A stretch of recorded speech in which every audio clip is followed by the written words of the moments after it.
growing up, in an Asian household, like fashion design or artist, that just wasn't a real career.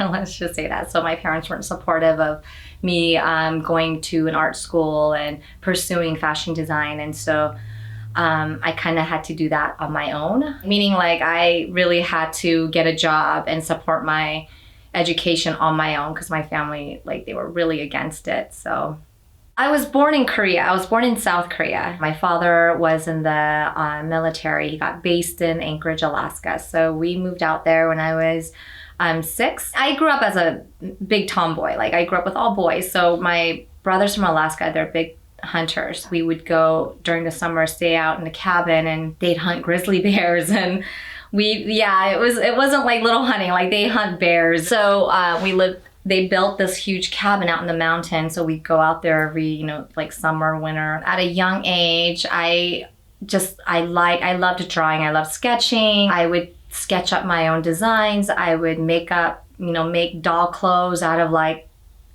towels or paper towels or socks. My mom, like, this would drive her crazy because she would buy me like a new cashmere sweater or something. I didn't like it, so I'd cut it up and like make stuff with it. And she hated it. So my mother's very like, she always had dresses and really beautiful clothing, but to me it was very feminine, and I just wasn't. Even now, you look at my collections, I have colors here and there, but majority of my stuff is very neutral. It's black, gray, white. I think it's simple, it's basic, it's neutral, and it works for anybody. I actually started working as a fragrance model for Nordstrom when I was in high school. And it was like my part-time job there in Alaska. So I guess that's kind of where my influence of Chanel started, from cosmetic. I was like, this is great. And so I asked my manager at the time in cosmetics, and I'm like, if I move to Seattle, I know that there's a flagship store there. Can I get relocated to Seattle and give me a full-time job?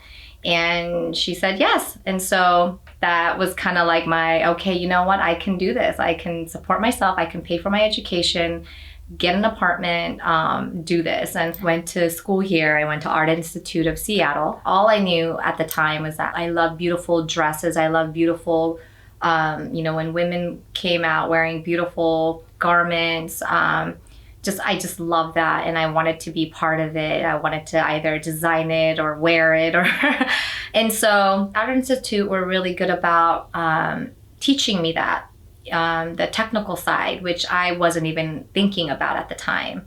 I knew that I would learn how to sew. I mean, they'll teach me how to sew there, but there were more technical aspect of fashion at Art Institute versus, I would say, the creative side, because I think the creative side is just natural. It's organic. It just, you have it or you don't. I mean, you have to know your constructions as a designer. You can't just sketch something beautiful, create something beautiful, and then hope that it'll just come to life. You have to have the vision to start from the beginning to the end. Very first fashion show that I've experienced was, other than, like watching it on TV and stuff like that, was at Art Institute. So we had to organize, the students, the seniors had to organize a fashion show and have a collection. And second one, like an actual real fashion show where you participate as a local designer here, was called the Arena Fashion. And I don't think they're around anymore. But at that time, I was just like really into this whole Zen concept. So I had a very Asian collection, like with the kimono, but done in like a polar fleece material versus silk. So it was very different. And then my second collection for the Arena Fashion was, again, it had that Zen feel, but a little more feminine. So it's actually with Asian influence mixed with feminine. So like I remember my finale, my last piece that I had out there, I knew that I had to do something like a wow factor. I needed a wow piece, because since I knew I was going last, and I wanted to make sure that I wanted to end the show with this like wow. My model wore this dress that was completely see-through, and I